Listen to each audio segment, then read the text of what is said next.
Let's talk about the new consoles. First of all, let's start off with some big news. So we know already that Microsoft has purchased ZeniMax, which has Bethesda fall under their umbrella. And Bethesda, obviously the publishers of the Elder Scrolls, best known for Skyrim, and Skyrim is on basically everything these days, which brings me to my next point. The next Elder Scrolls game will apparently not be on everything because Phil Spencer has been interviewed and has confirmed that we will be seeing Elder Scrolls 6 likely to just be on Microsoft, a Microsoft exclusive, meaning on Xbox and on PC. So PlayStation users will probably not be seeing Elder Scrolls. And while it didn't directly come up in the interview that I saw, we could also assume that that would apply to the next Fallout games as well. Now let's talk a little more generally about my thoughts on what do we know so far about the two consoles and who do I think is winning, right? And which one will I buy? Okay, so first of all, let's talk price, because for a lot of people, that's going to be the number one thing. And both top-end models seem to be launching at $500. So they're the PS5 versus the Series X, their flagship models, are deadlocked on price. And with the caveat being of they have the next step down models being on the PlayStation, $100 less and discless, meaning that you'd have to buy digitally. But other than that, it would be equivalent to the PS5, the high-end PS5 in terms of performance. But with the Series X, they have a step-down model that is the Series S for only $300, but it's actually less powerful, meaning it will not be able to run games at quite the same graphical level of the Series X. That means Xbox technically wins on the lowest price model, lowest price barrier to entry. And I think the most interesting thing is actually that they'll offer a subscription model bundled with Game Pass for, I believe it's, let me double check here, but yeah, $35 per month. So for $35 per month with no upfront fee, you'll have access to Xbox Live and Game Pass, which, if you're not familiar, gives you all Microsoft exclusive titles and the future ones that come up, as well as a large selection of other titles beyond the Microsoft exclusives. And it gives you access to those. It's kind of like having a Netflix sort of a thing, but you download the full game. And although they also have, even more like Netflix, a cloud service where you can game stream on the cloud along with that. And that would be bundled into the price of the Series S. And if you actually compare the price of buying a Series S up front and then doing 2 years of Game Pass subscription versus just buying it all as that bundled monthly fee, the monthly fee bundled in there with no upfront cost actually comes out a little bit cheaper, which is very impressive. So I think that that particular deal gives Microsoft the win from a price barrier perspective. If you think about like a high school student who maybe doesn't have any upfront cash, or maybe their parents, you want the Xbox for Christmas or your birthday or whatever, and your parents don't have a bunch of free cash, but they could commit to a monthly fee. I think that these subscription models really are the future. Whether you like it or not, they're the future. And Xbox seems to be jumping right on board with that. And I think that that ties into their whole overall strategy, which is really selling the Game Pass and the subscription service. So Xbox becomes a subscription more than actually purchasing a device and games. And that's Xbox's plan, really. And I think it's a strong one in the current market. Now we can jump into performance because it kind of ties into this. So having the lower priced model actually be lower performance, I think is a loss from the for Microsoft. I think that because it's lower performing, this now complicates game development. This is a lot more like developing for PCs, actually, because on a PC, you have to target all these different performance tiers and make sure your game is going to run on them. And one of the advantages of consoles was developers being able to really focus on optimizing for one specific hardware set and pulling the best they can out of that. By splitting that, now you're going to have more development time spent on optimizing for each possible spec setup for your Xbox, and I think that that's not good. Now, I think that Microsoft's saying that, well, the Series X is for 4K and the Series S, the lower tiered model, is for 1440p or 1080p, and okay, fine, but that doesn't mean that that's how it's actually going to go for game developers, and it's not as simple as them just turning down a couple of settings and just going with it, right? There's a lot of optimization involved there. Now, from a specs perspective, let's compare the top-end equally priced models. So we have the Series X and the PS5 running very, very similar stuff. I don't want to get into all of the details. Let's just say that it looks like the Xbox is slightly higher end on the processor as far as where it's clocked and giving it higher number of teraflops, although they are very close.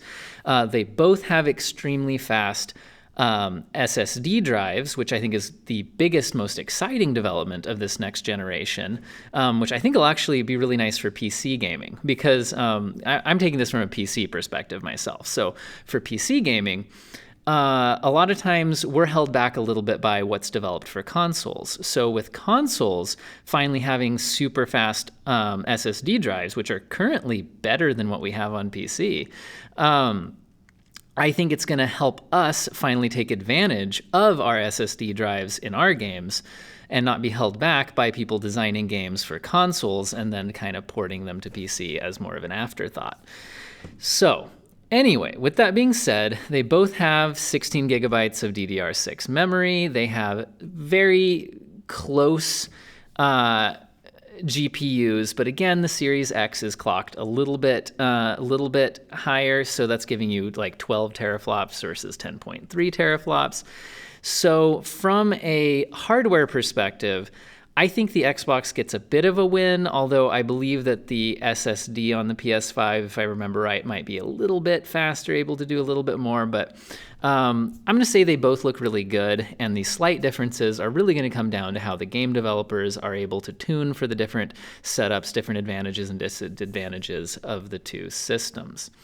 Okay, so let's talk about probably the most important thing when it comes to gaming, which is games, right? Okay, so games. What's the biggest deal with games? So this comes down to personal preference, but generally, Sony has had the big advantage on exclusives.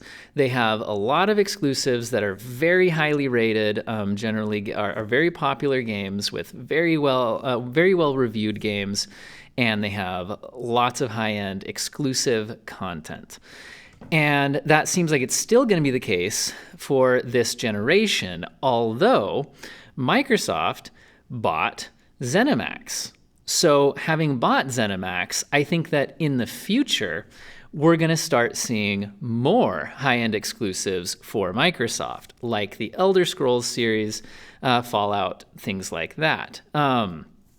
I believe Doom would also fall under that, right? Because I think id is owned by Bethesda, which is owned by ZeniMax, and now owned by Microsoft. So I think that we could be seeing Microsoft a lot more competitive in the exclusives department than we've seen in the past. But I believe at launch, PlayStation still has the advantage because this purchase was recent and they haven't had a time to develop these new exclusives for Microsoft.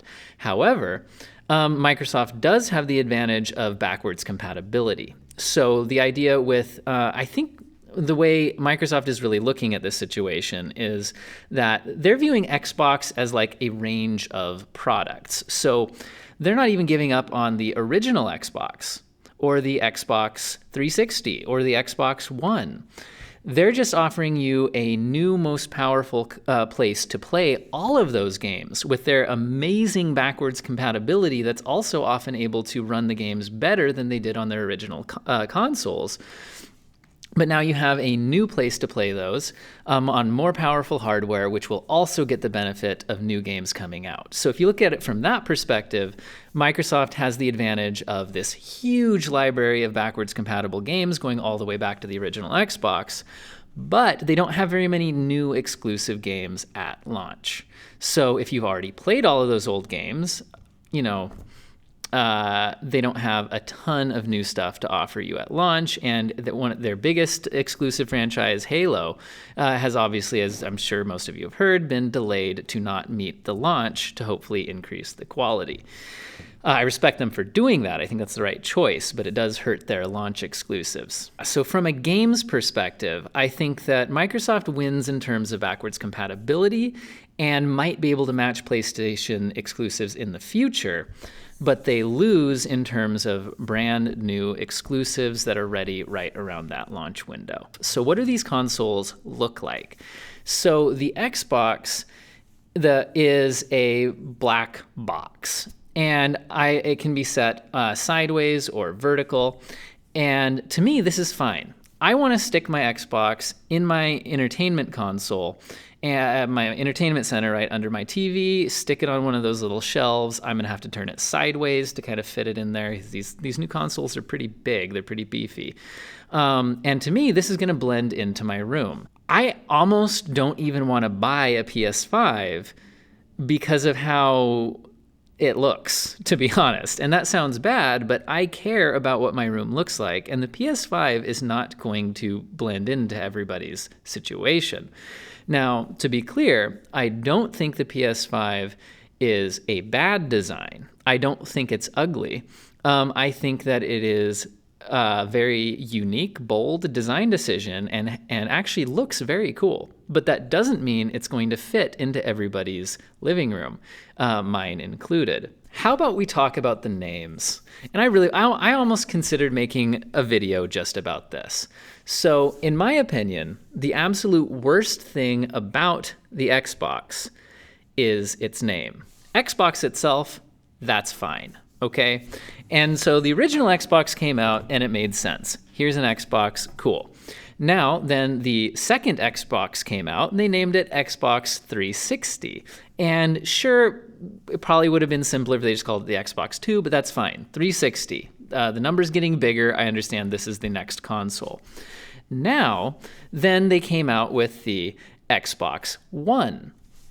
And that was so stupid because now I don't know what to call the original Xbox. Well, now I call it the original Xbox. But, okay, I used to call that the Xbox One when I was playing on my 360, but now I have the Xbox One, and that's really the Xbox 3. So this is already confusing. And then with the Xbox One, they release a Xbox One S and an Xbox One X. And then we've got this latest generation where we now have the Xbox Series X as the high-end model and the Series S as the low-end model. And this is confusing. And as we saw when a lot of people accidentally bought Xbox One X's instead of Xbox Series X pre-orders when those went on sale, we saw that spike in the One X purchases. So this is going to confuse a lot of parents who are trying to buy something for their kid and end up buying the wrong thing, and now little Timmy is super disappointed. I think that this is a disaster on their naming scheme, and I honestly don't have any idea how Microsoft can be this incredibly stupid about their naming scheme. It's just objectively bad, and they should have changed it. The PS5, on the other hand, makes a lot of sense. 1, 2, 3, 4, 5. We're on the 5th PlayStation. There you go. Makes perfect sense. How about the controller? So the biggest win here for the Xbox in the controller department is backwards compatibility again. So the controller itself is backwards compatible with the Xbox One. So if you already have a bunch of functional Xbox One controllers and you buy yourself an Xbox Series X or S, you can now use your Xbox One controllers on your new Microsoft console. Which is great. The only thing that's significantly different between the two is that the Series X has the share button, which can easily take screenshots and share them, sort of like you have on the Nintendo Switch, and I think the PS4 could also do that too. Anyway, but it's really nice to just have that little share button if you're into taking screenshots and sharing things with people. Your Xbox One controller won't have that, but other than that, you can still use it. And what I think is great is when you buy your Series X console, you're going to get the new controller, and when you're playing by yourself, you're going to have your share button to take your screenshots and do what you want to do with that. But let's say you have friends over and you want to do some multiplayer gaming. You can get out your old Xbox One controllers, which are going to work perfectly fine for your multiplayer. And how often when you're playing like split screen multiplayer are you going to be wanting to use the social media share functions? So it's not going to be that big of a deal when your friends are using their controller that doesn't have that share button. This is great. And one thing that this is going to do is cut down on e-waste. So I like that. We're not going to have a whole bunch of old controllers that just get dumped for no good reason when they're still perfectly fine, perfectly functional, and can do the job. This is also going to reduce the overall price of the console if you're somebody who needs more than one controller. So if you're going to have to buy more PlayStation 5 controllers, and what are controllers running for these days? I could double check prices, but let's just say there's at least $50 a pop. Buy two or three new controllers, and you're talking an extra $100, $150 or more dollars for your console. Xbox has a big win there if you need multiple controllers. I think that PlayStation's decision to not allow the backwards compatibility on their controllers, and let's be clear, it's the console itself can function with a PS4 controller because they've said that when you're using the backwards compatibility of the PS4 games, which I should have mentioned in my backwards compatibility thing, you do get PS4 games, almost all of them. There's only a few that won't work on the PS5. And you can use your PS4 controller when you are doing that. But you can't use the PS4 controller on PS5 games. Now, Sony's claiming this is because they have their new little features built into their PS5 controller, which honestly most games probably don't want or need. Again, another hot take from me. But the point is, I'm sure that most games that use that control stuff could also function on a PS4 controller with some kind of a workaround. And they could have also gone the route that, for example, Nintendo does all the time, which is Nintendo has all sorts of controllers, and they can say, for this game, you need this controller because it actually uses it for core gameplay. And Sony could have easily done that, and they still probably can by just flipping a switch. But they're, I think, being very greedy with this decision to try to sell a bunch of extra controllers. This is going to increase e-waste. This is going to drive up the price of owning a PlayStation 5 if you need more than one controller. And overall, I'm guessing there's only going to be a few games where their new features are actually a big deal. Now let's get to, what am I going to buy? I'm not going to buy an Xbox, but I am going to be supporting Microsoft. And that's because I think Game Pass is awesome, and I'm a PC gamer. So what I'm going to do is sign up for Game Pass on the PC. I'll probably do a review of Game Pass for PC. I can get all my new Microsoft exclusives on Game Pass with a low monthly fee, and I can play them on my computer. So because Xbox isn't going to have anything exclusive just to the Xbox that isn't going to also come out on the PC, it makes no sense for a PC gamer, in my opinion, to buy an Xbox. So if I do buy one of the new consoles, it's probably going to be the PlayStation 5. Not because I think it's necessarily better, but because for a PC gamer, I don't think there's any reason to buy an Xbox. If you disagree, let me know in the comments. Also, consider liking and subscribing to my YouTube channel. I'm going to be covering a lot of PC technology related content. I'm just starting out the channel, and liking and subscribing to my channel will help me a lot in my visibility on YouTube. Thank you.